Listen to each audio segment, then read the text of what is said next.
Good evening, welcome all of you. So, this evening we are going to take on a beautiful topic that is on the fruit of transformation. Finally, we want to get the result of transformation. What is the output? So we have seen the that is in suppose one result when we are we are getting when the result we are giving an input. So finally we are getting the output. Definitely this output is definitely lesser than the input, because efficiency is output by input. So we see 100% efficiency engine yet to be created. Carnot cycle, it has not been formed. So right now we want to see what is the fruit of transformation, what is the result of transformation, and what is the, of course, the output of transformation, what really get after the transformation. That's what Sri Aurobindo course in his thoughts and aphorisms we are seeing. Death transformed becomes life, that is immortality. Very interesting. Sri Aurobindo has, of course, quoted three things after result, what really happens after this result, what is the output really. So that is a great thing Sri Aurobindo has quote finally. Death transformed becomes life, that is immortality. What is immortality? Most of the time we keep questioning really what is that immortality. Sri Aurobindo quotes death transformed becomes the life, that is capital L, that is immortality, capital I. Second, cruelty transformed becomes love.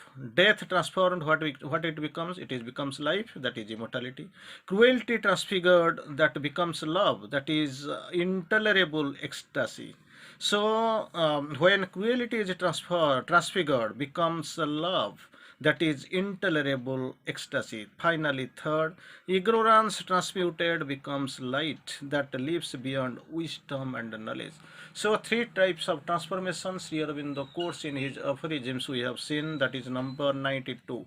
So death transformed becomes life, that is immortality. Second, cruelty transfigured becomes love, that is intolerable ecstasy. Third, ignorance transmuted becomes light, that lives beyond wisdom and knowledge. So here we can find another quote. We'll see.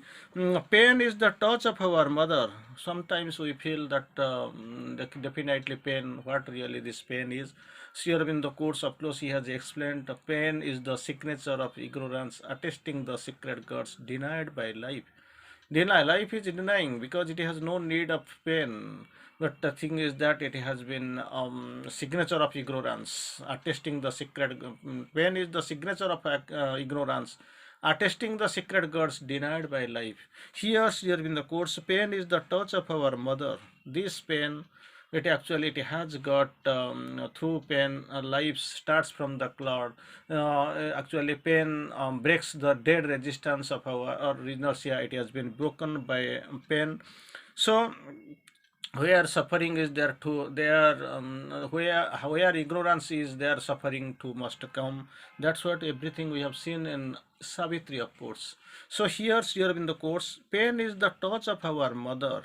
Pain is the touch of our mother, reaching us how to bear and grow in rapture. So this pain, it is the touch of our mother. The result or output is that teaching us how to reach and bear and grow in rapture.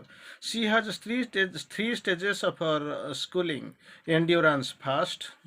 Three stages of her schooling we can find here.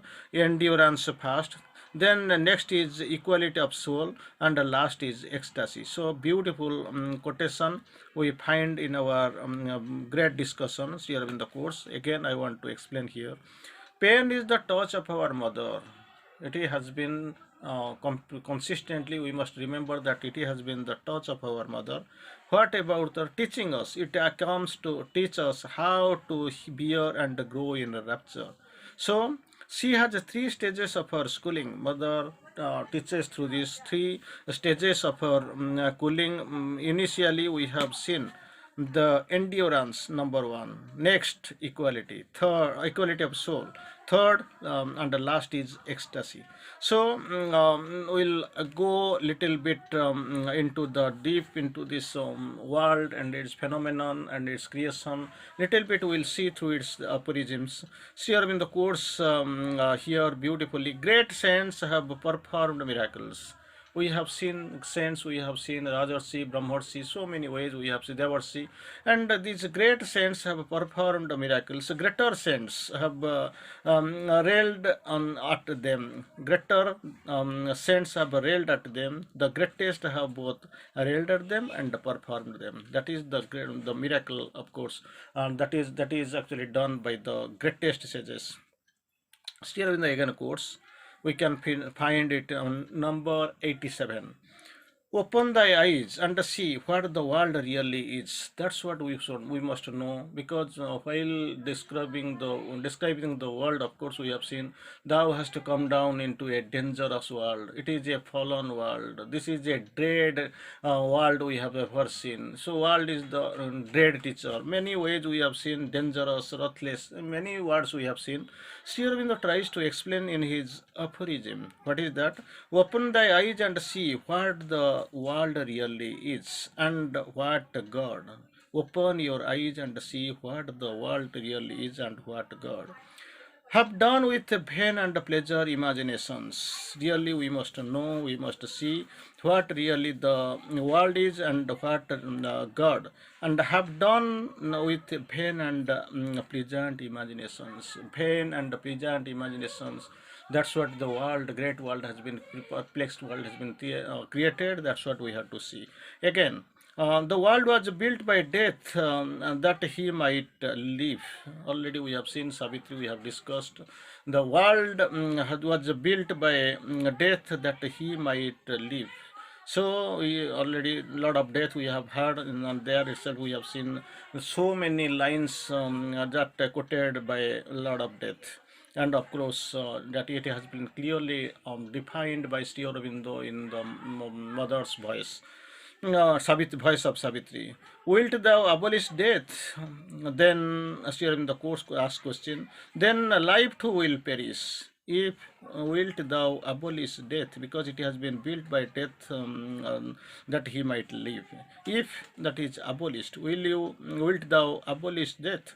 Then life too will perish. Thou canst abolish death, but thou mayst transform it into a greater living.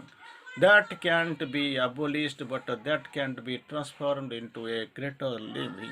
That's what we have already seen in Savitri. Few lines already we have quoted, we have seen. This world was not built with random bricks of chance. Second, a blind God is not destiny's architect. A conscious power has drawn the plan of life. There is a meaning in its curve and line. Behind all light and darkness, truth and falsehood, fall and rise, there is a meaning. Everything it contains a meaning. So again, here in the quote is, this world was built by cruelty that she might love. First we have said, built by death that he might live. Here second, the world was built by cruelty. Second, that she might love. Wilt thou abolish cruelty? Same question, same thing. But thing is that initially built by death, that he might live. Secondly, the world was built by cruelty that she might love. Wilt thou abolish cruelty? Then love too will perish. Wilt thou then thou canst abolish cruelty. If you abolish cruelty, naturally this love also be abolished. So then thou mayst transfigure it into the opposite, into a fierce love and delightfulness. So this is the result of transformation, the fruit of transformation we sing. Second, that one created by cruelty. So what it can be through transformation. Thou mayst transfigure it into its opposite, into a fierce love and delightfulness. Third, this world was built by ignorance and error, initially by death that he might live. Second, it was created by cruelty that she might love. Third, this world was built by ignorance and error that she might know. Death, living. cruelty, that is that another part is simultaneously coming the love. Third is ignorance and error. It is coordinated. It is of course simultaneously correlated through that knowledge that they might know. Wilt thou abolish ignorance and error? That's what's here in the same way, same procedure, same style. He asks, wilt thou abolish ignorance and pain? Then knowledge will also perish. So you can't perish, because simultaneously, where there is no knowledge, there is ignorance; where there is no love, there is cruelty; where there is no life, there is death. So absence of one thing creates the another. So thou canst not abolish ignorance and error. That is that you can do, because if you do, knowledge will also perish. Then what you have to do? But thou mayst transform them into the utter and effulgent exceeding the region. Transmute them into the utter and effulgent exceeding of a region. That's what you can get. That is the result of transformation. What really we keep describing since some time we keep describing it. Then against your window, that another beautiful aphorism we can find in 91, number 91.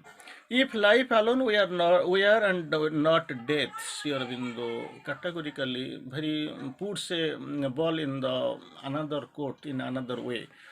If life alone were and not death, there would be no immortality. If life alone were and not death, there would be no immortality. All because we are taking right now, we are describing the output, result, and the outcome, and the finality. What really the product we are getting. After transformation. So again, if love were alone and not cruelty, joy would be only a tepid and ephemeral rapture. Then third, if region were alone, and of course we can find not ignorance, our highest attainment would not exceed a limited rationality and worldly wisdom. That's what it is, a great description. That is, of course, Sri Aurobindo tries to explain that it has got the need. So definitely it has got the need, it is needful, they are correlated. And finally, Sri Aurobindo wants to, of course, to make a conclusion, to take the gist, get the summarization through it. Already we have discussed. Death transformed becomes life, that is immortality. Cruelty transformed becomes love, that is intolerable ecstasy. Ignorance transmuted becomes light that lives beyond wisdom and knowledge. I want to quote it again. That is the great thing. Already we have quoted through from here. We have already started. Death transformed becomes life, that is immortality. Cruelty transfigured becomes love, that is intolerable ecstasy. Ignorance transformed becomes light, that is, of course, that lives beyond wisdom and knowledge. So here the great three things we must remember, because that is the fruit of course, the output of this transformation. Anyway, all renunciation is not a greater, is for a greater joy. Most of the time we renounce, that renunciations here in the course. All renunciation is for a greater joy yet ungrasped. Greater joy yet ungrasped. Some renounce for the joy of duty done. Some renounce for the joy of duty done. Some for joy of peace. Just imagine why people ordinarily renounce. Here in the course, initially, some renounce for the joy of duty alone, some for the joy of peace, some for the joy of God. Again, we can find, of course, some joy of God, and of course, some for joy of self-torture. But renounce rather is a passage to the freedom and untroubled rapture beyond. So this about the renunciations here in the course beautifully. That is a very meaningful message aphorism we can find here. All renunciation is for a greater joy yet ungrasped. Yet ungrasped. There is a greater joy. It is already ungrasped. Yet some renounce their joy of duty. Renounce for the joy of duty done. Second, some for the joy of peace. Third, some of the joy of God, and finally some for the joy of course, self torture. But Sri Aurobindo tries to quotes, but renounce rather as a passage to freedom and untroubled rapture beyond. Not for these, because these are okay, it has got, these all four have their value, their virtue, but Sri Aurobindo tries to explain, of course, try to advise, but renounce rather as a passage to the freedom and untroubled rapture beyond. Again, we can go for the 95. Only by perfect renunciation, again, only by perfect renunciation of desire, or by perfect satisfaction of desire. Already we have no desire is the sole cause of suffering. Kamana or vinash, dukkha or vinash. These things we need know. Sole cause of suffering. So how it has to be mitigated? How has to be it has to be met with? Only by perfect renunciation of desire, condition number one, or by perfect renunciation, or by perfect satisfaction. These two things are two great things have been described here. By perfect renunciation of desire, or by perfect satisfaction of desire, can the utter embrace of God can be experienced. For the both ways are essential condition is affected here in the course. For the in both ways, either through satisfaction or through renunciation, what happens? Both essential precondition is affected, desire perishes. The chance is, the problem is that we are here to abolish, we want to get rid of desire. So by two ways here in the course, it can be done by two ways. One, either by renunciation, second, or by satisfaction. After these things, two things, the entirely will get the best result that it is gone. Experience in the soul, the truth, and scripture afterwards. Scripture. Experience in the course, very beautifully. Experience in the soul, the truth of the scripture. Scripture we find most of the time, we keep analyzing, we keep listening, and of course, you find the soul of truth, soul in thy soul, experience in thy soul, the truth of scripture. Afterwards, what happens? If thou wilt reason and state thy experience in intellectually, and even then distrust thy statement, but actually distrust never thy experience. Experience is required, there must be trusted, it must be trusted, but no distrustment, never thy experience. Again, we'll try to read it again. That is a good quotation from, good aphorism from Sri Aurobindo. Experience in thy soul, that's what in thy soul, the truth of the scripture. Done. Then second verse afterwards, if thou wilt, I mean, experience the truth of scripture in soul. If thou wilt reason and state thy experience in intellectually, or even by distrust by statement, but thing is that finally, but distrust never thy experience. That is the experience of the soul. It will be never, it must not be experienced, it must not be distrusted. When thou affirmest thy soul experience, again that same experience, when thou affirmest thy soul experience, and of course deniest the different self experience of another, that is the already soul, we know it has come to take experience, grow, and develop.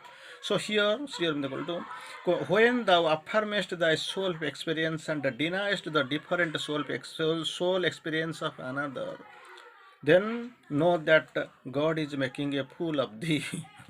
You are affirmist of your different soul experience of the another. Now, thy experience and that affirm are yours and deny the others. That is theorem the course. You are making a fool of thee. That God is making a fool of thee. So what we have to do? Dost thou not hear his self-delighted laughter behind thy soul's curtains? Self-delighted laughter of the divine, of the God. Is not it hard to you? That's what's here in the course. Because you trust the affirm yours but deny others. When what is there? Then Sri Aurobindo of course quotes, revelation is the direct sight. Revelation, conceal, that opposite is you are revealing, bringing it out. That's what's here in the course. Revelation is the sight, is the direct sight, the direct hearing, or the inspired memory of truth. Drishti, Sushti, Smruti. That's what four things Sri Aurobindo has quoted. Very interesting line. Sri Aurobindo quotes, revelation is the direct sight, the direct hearing, direct sight and the direct hearing. Actually, it is or the inspired memory of truth, Drishti, Srishti, and the Smruti memory. So it is the highest experience and always accessible to reward experience. It is the highest experience and always accessible to a renewed experience. Not because God spoke it, because the soul saw it. Most of the time we feel and we think that it has been done by God spoke it. No, it has been the experience of the soul. Soul has experienced it. Then soul saw it, and the word of the scripture, our supreme authority. So this word of the scripture in the course, this word of the scripture is our supreme authority. Again, we can find another thing into aphorism 99. The word scripture is infallible. That's what Sri Aurobindo tries to explain. The word of scripture is infallible. It is the interpretation of the heart and the reason put upon the scripture that the error has her portion. So only it has got the highest virtue. Or thing is that we are taking and analyzing it through our mind, our reason. That's what the create beginning of problem. Starting a problem is starts here only. The word scripture is infallible. There is no doubt of it. It is the interpretation of the heart, and the reason put upon the scripture that error has our person. It is the interpretation of the art, but when we are coming to the next side means reason put upon the scripture that error has her portion here. So finally, we are moving forward to the number 100, the aphorism. Shun all lowness, narrowness, and shallowness in religious thought and experience. Here in the course of the three things, lowness, narrowness, and shallowness, you shun them in religious thoughts and experience.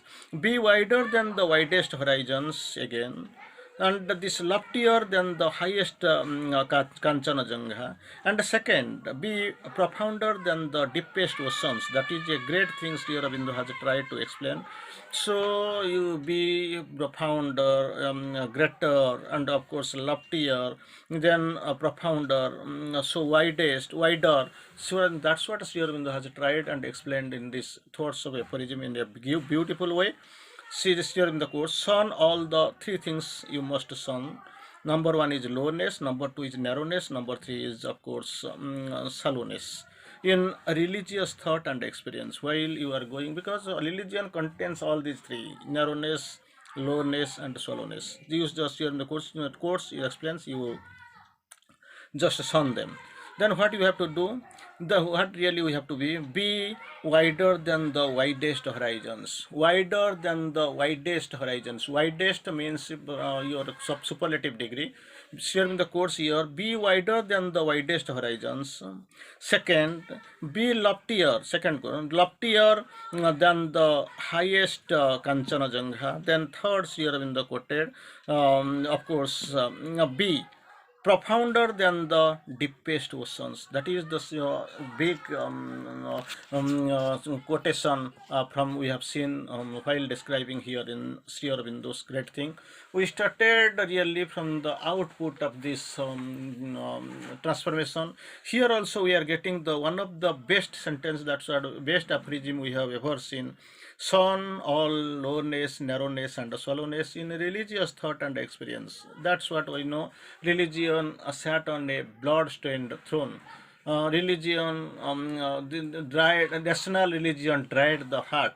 So here we can feel. So after from religious thought and experience, you shun all these things, three things: lowness, narrowness, and shallowness. Then what after living, what we have to be wider than the widest horizons. Number one. Number two, be loftier than the highest Kanchanajanga. Be profounder than the deepest oceans. That is a great thing. Really, really, really great. No doubt of it. So Again, we are just trying to conclude in our concluding remarks that in God's sight there is no near or distant. Very great lines here Aurobindo has quoted. In God's side there is no near or distant, no present or past or future, there is nothing. Nothing like near or distant, nothing like present, past or future. These things are only a convenient perspective of his world picture. That's what we must remember, and it is a great aphorism, great day, great discussion. We have to wait for the next Bande Matram.